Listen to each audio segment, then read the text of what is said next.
God. Ask God. Hey Scott, this is Zoe. I'm actually from Antigua in the Caribbean, which is pretty cool because I know you said you like hearing from people all over the place.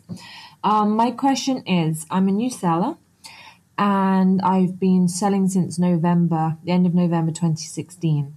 Now, we weren't really doing any pay-per-clicks or anything to begin with, and then we decided to up our pay-per-click. Now, we did something a little bit drastic. We put on like $200 a day.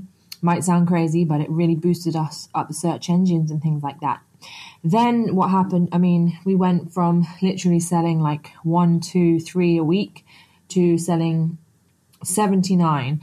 Then the following week, 123. The week after that, 118. So within our first 6 weeks, we'd turned over $6,000. Now, we obviously weren't making any money from that, but we had boosted our rankings and things like that, our search optimization. We were up there on page 1 or 2 naturally. Now, we decided to turn off our pay-per-click and see what happened. We did that for the last couple of days. We're selling 3 to 4 a day. So my question really is, when do you start seeing, 10 organic sales a day? How do you boost your organic sales without spending a fortune on your pay-per-clicks? One of the other things I was maybe going to consider is putting back on, $20 or $40 a day. But I want to know at what point is a tipping point where you're getting more organic sales than pay-per-click sales. Really would appreciate your help, and thanks very much. I love listening to your podcast. It's been an amazing resource because obviously I'm new. It's my second month in business and it's invaluable. So I really appreciate your help. Thanks so much.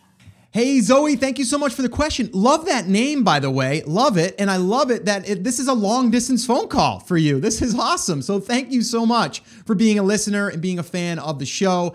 And I love it also that you're taking action, by the way. So really proud of you there. And it sounds like you've been pretty aggressive, which I like that too, to a certain extent. But you really just ramped things up with that pay-per-click. Spending $200 a day, that's pretty aggressive. That sounds like my good friend Dom Sugar aggressive, which he'd be proud of that because you're getting data quick, you're getting sales, you're starting to move up the ranks, you're starting to see movement, right?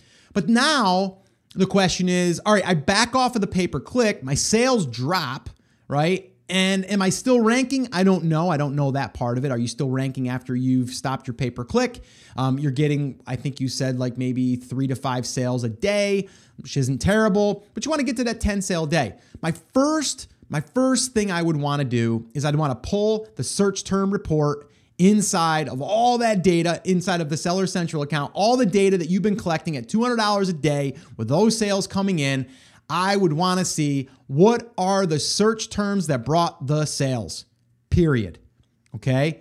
What are the search terms that brought in the sales? Now, for those of you guys that are brand new, this might not make a whole bunch of sense to you, but we did a full week workshop where we actually talk about pay-per-click and sponsored product ads. And the thing we talk about is that right there, a keyword that turns into a search term. Okay. A keyword is like the seed we plant. We plant the seed to see what search terms are being actually searched for. All right. So what we mean by that is when someone types something in, long-handled stainless steel garlic press, that's a long tail keyword, but it's also a long tail search term.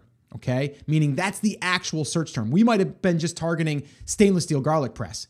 So now my question would be, are you ranking on page 1 for the search terms that have converted for you in the past? That would be my question. I can't answer that right now. I'm not there. If you ask yourself that question, then that's going to say, oh yeah, there's like 10 keywords or search terms that I've been converting for, and I'm not ranking on page 1. So the only way I'm going to get sales for that search term is if I advertise pay-per-click. So now I would ask myself, if I converted on, through that ad, if I converted there, then there's a pretty good chance if I get there on page 1, I'll convert too. So now I can probably get all of those sales organically if I can get myself ranked. That's the big question. So me personally, what I would do is do that. And then I would probably continue my pay-per-click, maybe not the $200 a day. Maybe I would scale that back to $40, $50 a day, which I think you said you were going to do. And then I would still see how that was doing. And I would start to really refine that. I'd start to look at the winners and cut the losers. And then again, I would actively be trying to rank for these other search terms. I would take those search terms and make sure that they're in my back end. I'd make sure that they're in my description, in my bullets, somewhere. I need them. I need to know that I'm getting indexed for these, and I need to be able to get sales through these. So the best way to get sales through these search terms is to advertise for those search terms. You might even want to move those into a phrase match search term campaign, okay? So this way here, you're only showing up for those ones, and then I would really start to ramp up that. Like again, think about this. If you've converted for 5 or 10 search terms regularly, and then you create a campaign with just those search terms in it, and then you either pause the other ones in the other campaign or just create a negative match to those, and then all you're doing is driving that budget towards the ones that have converted, now we're going somewhere, right? And now we can start to rank for those search terms on page 1, and then we can say, now we're getting to 10 sales a day. The other thing I would ask you is I would say, is your market, is your competition, are they getting 10 sales a day? If they are, then good. Then that means we can definitely get there. But if everyone's getting like 5 a day and someone else is getting 7 and someone else is getting 8 and everyone's kind of sharing all of those, then I would think it's going to be a little bit harder. But if you got a few people right now that are selling, 40 a day and someone else is selling 25 and someone else is selling 29 and another person's selling 30, like if those are the numbers, then you're like, okay, I can get to my 10 a day for sure. And that's what I would do. Like that's how I would kind of reverse engineer what you've already done. It sounds like if you turn on the sponsored product ads, the pay-per-click, you get sales. Well, those sales are being generated through search terms. So how do we rank for the search terms? That's the big question. So Zoe, thank you so much for the question. If you guys want to submit a question, head over to theamazingseller.com/ask, and you can do that. I want to also, again, remind you guys, if you're brand new and this is your first time to the show, I want to welcome you. I love hanging out with you guys. This is just awesome to be able to virtually connect like this. And that's why I love the Ask Scott sessions. But if you are brand new and you're just getting your feet wet and you don't understand the entire process, the entire business model, I would recommend attending one of my live free workshops. This is where I break it down for you in 5 phases: how to pick a market and a product, how to source it, how to do a pre-launch, how to do a launch, how to promote the product, and everything in between. We go over that on a workshop, and we go through every single thing. We also do live Q&A. So if you want to attend one of them, I would love to invite you to the next one, and you can register for the next one by heading over to theamazingseller.com/workshop, and you can register there for an upcoming workshop.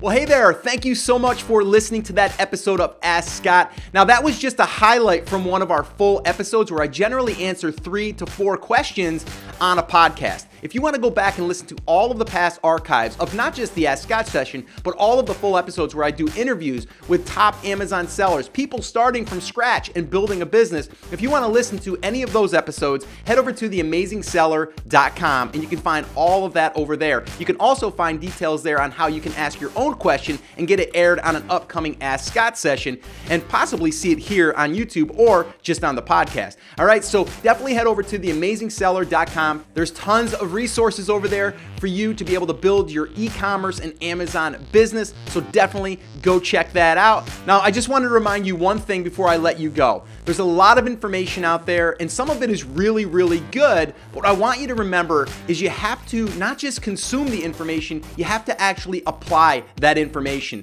So take this information that you learned here today and apply it to your business. And this way here, you can get results. As my shirt says, I wear it almost daily. Take action. We'll see you guys.